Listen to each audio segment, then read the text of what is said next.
morning, everyone. Good morning. This is a day we've all been working to and working for on the path to yes. We were in rain for a while, but until we could cross a certain threshold of enforcement for our workers' rights, for environment, and for the prescription drug issue, as you know, they were three of the areas that we had put out there. I want to thank our chairman, Richie Neal, chair of the Ways and Means Committee, the 8 members of the task force, whom I will acknowledge momentarily, but thanking them for their leadership in negotiating on different segments of the legislation.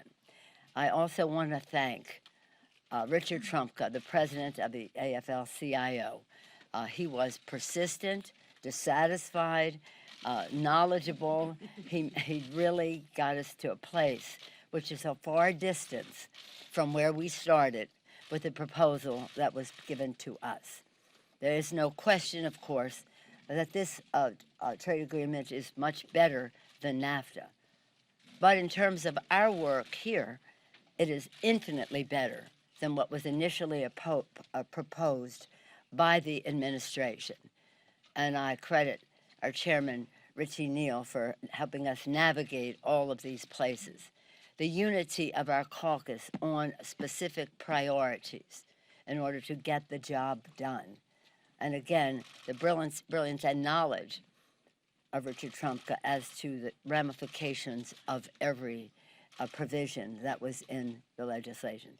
We'll be handing out a memo from the Ways and Means Committee, you may have it, which explains why we are so proud of the distance that we have come from where we started with the administration on this legislation. It's a victory for America's workers. It's one that we take great pride in advancing. The members of the 8 members of the task force, Congresswoman Rosa DeLauro, who has a markup in her committee about workers' rights or in appropriations, Congresswoman Jan Schakowsky, you'll be hearing from, Mike Thompson of California, Terry Sewell of Alabama, Suzanne Bonamici of Oregon, whom you'll be hearing from, Jimmy Gomez of California you'll be hearing from as well. Where are my others? John Larson of Connecticut, Earl Blumenauer of Oregon. 1, 2, 3, 4, 5, 6, 7, 8. Here we are. And now it's my honor to yield to Richie. He was indeed a maestro to make all of this happen. It's with great respect and admiration for his work and gratitude that I yield to the chairman of the Ways and Means Committee, Richie Neal. Thanks, Madam Speaker. Thank you. Yeah.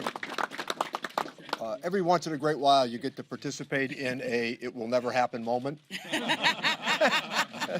and we are witnessing that today. The other value of technology, I will point out, was after a round of intense finishing conversations and negotiations over the weekend that started on Saturday morning with the Speaker and myself and the Trade Rep, Robert Lighthizer, we went back and Mr. Trumka, the Speaker, was on a hunting expedition. We spoke with him frequently.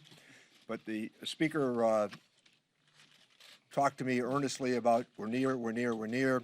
And on Sunday, when Tom Brady was about to take it in, all of a sudden I looked at my phone. It said Pelosi for caller ID. Long wisdom tells me, the hell with Brady, take the call. And I was watching Baltimore and the 49ers.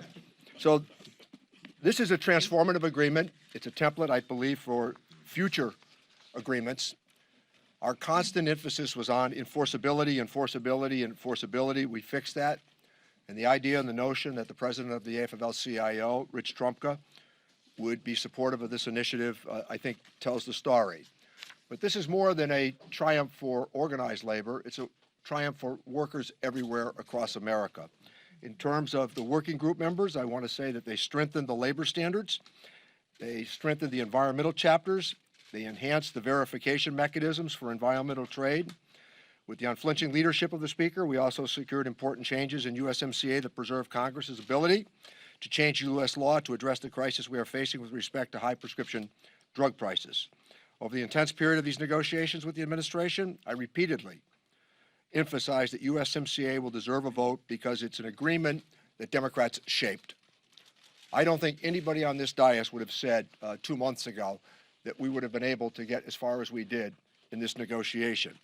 It was based upon goodwill, but also a determination that we acknowledge the problems that have existed in the past with enforceability. And it was a very telling moment, just to share with the media. On the day of the break in August with the working group, I said to the trade rep the last meeting, I said, nothing has fostered more disagreement about trade than the lack of enforceability. And the trade rep said to me, you are absolutely right. And he said, I want to tell you, and this is, I think I'm not speaking out of school, he said, there have been people in the State Department, the Defense Department, and the Oval Office over the years who said, don't get this one upset and don't get that one upset, because we might need them on future geographic issues. He said, our position has been that we are supportive of the thrust of what you want to do here. And I think that the initiative that we offered, his position, I think the offering that we have in front of us today is indicative of the goodwill. But some of the members on this task force, and including the chairman of the subcommittee, Mr. Blumenauer, what a job they did. These were intense, argumentative, angry negotiations. I mean, this got really hot on a number of occasions. I think we set a world record for hanging up on each other, myself and the trade rep. And but at the same time, we also knew that this was an opportunity that we couldn't let get away from us, and we did that. So we will continue to share more details in text. The last point is a reminder that I traveled to Mexico with a delegation to meet the President of Mexico. Then right after that, I traveled to Canada to meet with the Prime Minister of Canada and the Minister for Defense and Trade, Freeland.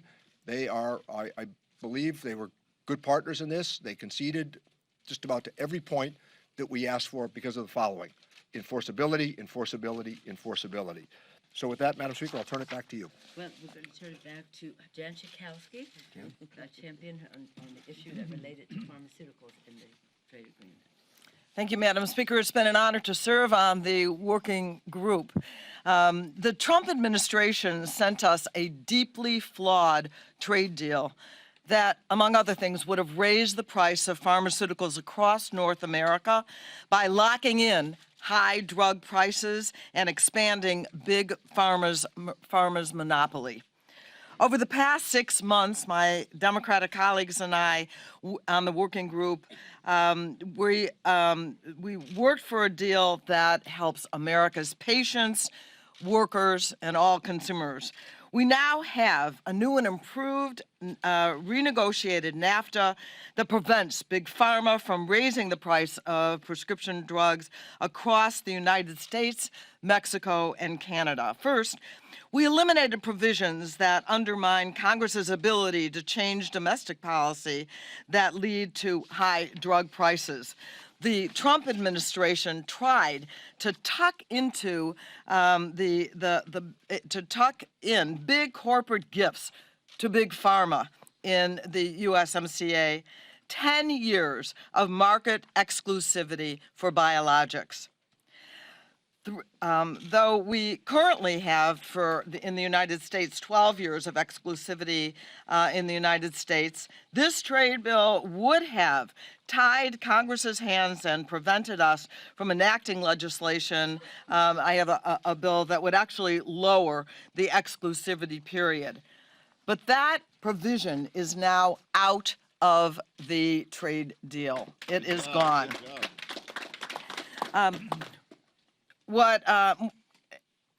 And because of our current prescription drug pricing crisis, many Americans actually would go to Canada and to Mexico to get lower cost drugs. This would have raised the cost across the hemisphere. And this deal would have caused prices of prescription drugs in those countries to skyrocket. On the first day of our negotiation, I told the U.S. Trade Representative Lighthizer that the biologic exclusivity provisions needed to be removed, and now they are gone. The Trump administration also tried to gift Big Pharma with increased protection for secondary patents and evergreening, changing a little bit of a drug in order to get a new and extended patent, and those provisions are gone. Finally, the Trump administration also tried to prioritize brand name drugs and include barriers to market entry of generic drugs. And we have now revised those provisions to ensure generic competition and to improve access and affordability to medicines for people across North America. Lots of people to thank. We had an amazing staff on the committee and in our offices. I want to thank Congressman Blumenauer. He and I were working on the pharmaceutical piece. I also want to thank organized labor, Rich Trumka. They made that the drug provisions would be an important part of this legislation. So we have fixed the USMCA for America's patients, consumers throughout the hemisphere. Thank you. Jim Gomez did a remarkable job on the enforcement mechanisms. Jim? Thank you. First, let me thank the speaker and the chairman for trusting a red shirt freshman to be on this working group. I always looked at this issue as very important because I come from labor. I work for the American Federation of State, County, and Municipal Employees, Nurses Union in California. So I've learned and I understood the seriousness of any trade agreements. When it comes to this one, we were asked to really work on the labor and the enforcement parts of the agreement. We look at it as a three-legged stool. One, the labor rules within the agreement. Two, monitoring. And three is enforcement. When it comes to the rules, if you have squishy language, then it's hard to understand if there's any violation of that agreement. So we tightened up the language to make it stronger and more enforceable. Then two, you have to have monitoring of any violations on the ground. So we actually created some monitoring mechanisms to assess Mexico's progress in implementing its labor reforms and complying with the rules that we laid out in writing. And three, if there's no consequences to a violation that we discover through monitoring of those rules, then the agreement is not worth what the paper it's written on. So we created an enhanced labor-specific enforcement mechanism that will support and ensure that violation of the agreement standards will have real-world consequences. These provisions go to the objective that the speaker laid out, the caucus laid out at the beginning of this negotiating process. I want to make very clear that this is no longer NAFTA light. This is a new trade agreement that the working group and the Democrats have achieved with consultation, of course, with our partners. It is something that, when you look at it, that's never been included. Parts that we negotiated have never been included in any trade agreement ever in the history of this country, ever. And that means that we're going to have more confidence that this is actually going to benefit the American workers, and it's going to create a more level playing field between Mexico, the United States, and Canada. I think this is a big win. This is no longer NAFTA light, and to an extent where we have to, Mexico and Canada have to open up the agreement again and sign off on it again. But I want to just say that I learned from some of the best staffers. We have great staff up here who have really provided the guidance and the expertise, the stakeholders. The speaker is a master legislator, and I think without her, Chairman Neal, and us, Chairman Blumenauer, we would not be here today. Thank you so much. Susan Bonamici, who managed the environmental side. Thank you so much. 4 years ago today, President Obama signed the Every Student Succeeds Act to replace No Child Left Behind with better policy, something that a lot of people said would never get done. Well, here we are today, and the reason it happens is because of strong leadership, and when we fight hard for the American people, we can get something done. And we are here today to say thank you to Speaker Pelosi, thank you to Chairman Neal, and thank you to the work group who did work and fight hard for better provisions. And I can say unequivocally, this is significantly better than NAFTA, and importantly, a new trade agreement setting high standards that is significantly better than the USMCA that came to us in the work group. And with regard to the environment, we fought hard for these provisions. We have better rules on the environment. Importantly, we have enhanced monitoring so we know when violations happen.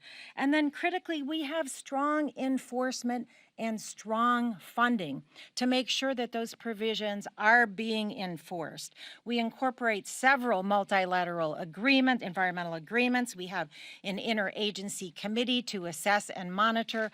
This is going to be the best trade agreement for the environment, and that is because of the hard work of the Speaker, the hard work of Chairman Neal, and the hard work of the work group, and all the stakeholders who fought hard. So thank you all for being here today on this critical day, and look forward to continuing till we get this over the finish line. Thank you.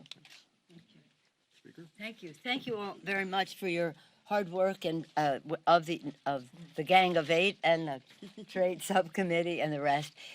What will happen now, right now as we're speaking, the trade representative is on his way to Mexico for there to be a signing of this new revised trade agreement, which has come a long way from the original agreement that they presented to us. It makes all the difference in the world to American workers, workers in Canada, workers in Mexico. It makes all the difference in the world in terms of the environmental issues, and it makes all the difference in the world in terms of what Congresswoman Schakowsky talked about in terms of not putting in a trade agreement something that not only bars those countries, but our country from making any changes to strengthen the hand, to give more leverage to consumers rather than to big pharma. With that, we'll take some questions, but perhaps first the distinguished chairman would like to say what we do next in terms of the implementing legislation and the rest. Well, I think we're going to begin to share text, and people will have an opportunity to review parts of the agreement before there's any expedited period of bringing it to the floor. But I also think that Minister Freeland is in Mexico now with the trade rep, and we hope that they'll copper fasten the issue. And as the pass out that we have from the Ways and Means Committee, I want to say something that that Ways and Means staff, that trade staff, Amazing. they're the best. Amen. They're the best. And I want to acknowledge Catherine, my Catherine. You have your Catherine, we have our So I think that will begin to get the information out. People have a chance to sort the implementation language and get this to the floor. I think that there's no reason for unnecessary delays, but at the same time, we want to make sure that there's a chance for people in the caucus to vet what we've put together. Thank you. Please. On impeachment. We made our presentation this morning. You want to take questions? We're taking questions on the subject at hand, and since you're new to this, the others who are here regularly understand that. Yes, ma'am. Is it a coincidence that you are announcing this bipartisan deal on the same day that you're unveiling your articles of impeachment? No, it's not a coincidence. It's just as we get to the end of a session, there have to be some decisions made. The timetable for impeachment is the timetable of the committees, and that came to an end with the hearing yesterday. But for us, this has been, we didn't know what day it would be, but the trade representative, Ambassador Lighthouser, who was quite remarkable to work with, he shared our values. He understood why we could not accept the Trump administration product. And he wanted to get this signed by the Mexicans and the Canadians. When you're dealing with something like this, it could be perishable. So he wanted to close while we were all in agreement, and therefore we came to agreement as we go forward. Did you want to say anything about that? I do. Again, it was just the idea of timing on this was that notification was offered that we might get there, so that we had to prepare the Mexican president, the Canadian prime minister, and as I noted earlier, the ambassador and the speaker cautioned him on Saturday. I'm witness to the conversation on the phone. He was very anxious, and she said, no, we need another confirmation phone call with Rich Trumka, which took place. And then I think that And Rich Trump had his communication with he had to go with his affiliates. Yeah.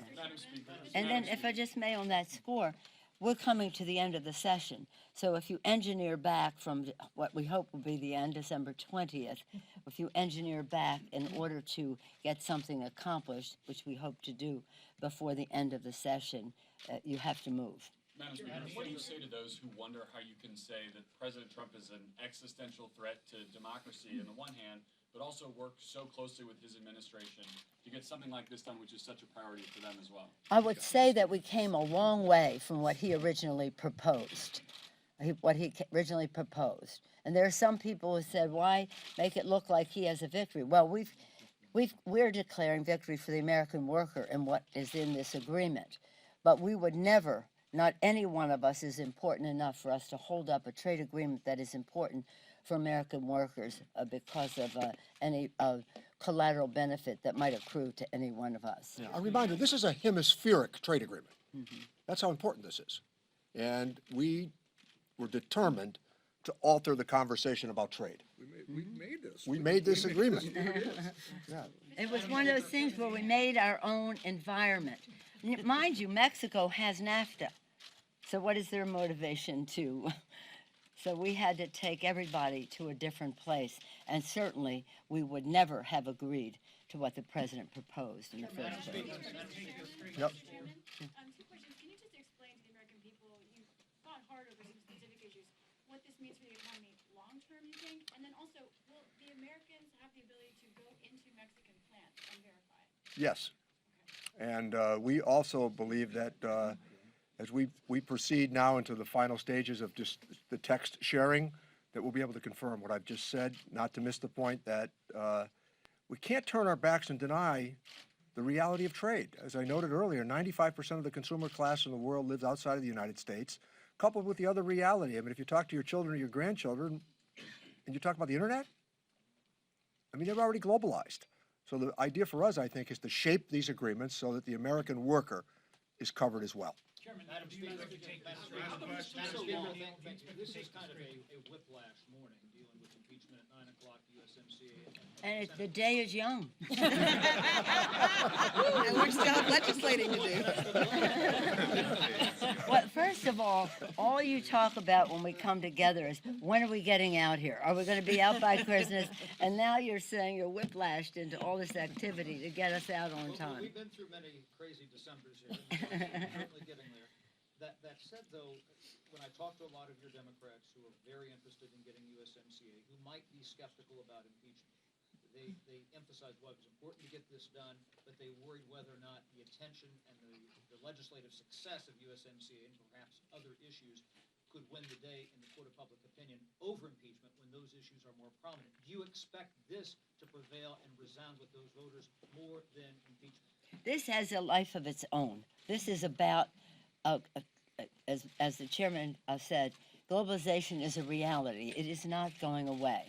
And when we're shaping a bill that weds trade with the environment, with workers' rights and the rest, it's its own reason for being. It has nothing to do with the rest of whatever you were talking about. But I will say that it is, in terms of globalization, environment, and then talking about not using a trade agreement to hurt our ability to make our own laws in the United States and those countries to do so. I have one disappointment, which was 260, but I was 230. I was too late coming in on Can you it. explain that a little bit so people understand the Well, it's no use going into it. I mean, I lost. Here's the thing. They had 230 in the agreement. There are some members who wanted that, I guess. I don't know. He didn't name names, but he had 230 in the agreement, which is, in my view, the wrong way to go. It's a real gift to big tech.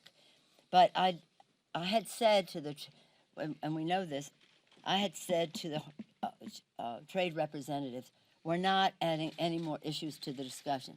Environment, pharmaceuticals, workers' rights, enforcement. That came to my attention after I made that commitment. And, by the way, it was a letter from the chairman of the committee, Mr. Pallone, and the ranking Republican member asking that it be removed. but unfortunately, I got it after I made the pledge of not moving any goalpost anymore. Can you talk about the time frame? It was more than a year ago when the original deal was signed. How come it took so long to take this up? Because we were not going to accept the original deal. That's right. I mean, that's what it comes down to. It's a real indication of why we are celebrating today this victory for the American worker. Because under the leadership of our chairman, Richie Neal, and the hard work of our 8 members of the working group, and in addition to that, the Trade Committee, and the input that we're getting from all of our members of our caucus about what the impact was in their areas, and we shared that with the trade, with Mr. Trumko, with Mr. Lighthizer, and the rest. It takes a while, especially when you're starting with something that is a non-starter, and that's what the Trump administration gave us, a non-starter. So if you want to talk about the time, just understand the change that was necessary in that and had to be made in the agreement, the treaty, not just what we would do in our implementing legislation, which is our own discussion, but what we had to have with the Canadians and the Mexicans. Actually, I found it to be relatively short. Perhaps you haven't been around here when we have had major battles on trade. Remember NAFTA 1? Oh my God, that was something so intense, heated, and long. This was really quite easy compared to that. And as the chairman said, this can be, what we wanted was not only to inch our way to a place that we wanted to take it to another place where it could be a template for future trade agreements, that a standard was set in terms of workers and how we respect our own legislative process here, as well as how we say that whatever you want to say, there is a direct connection between trade and the environment. You cannot separate them. Thank you. Thank you.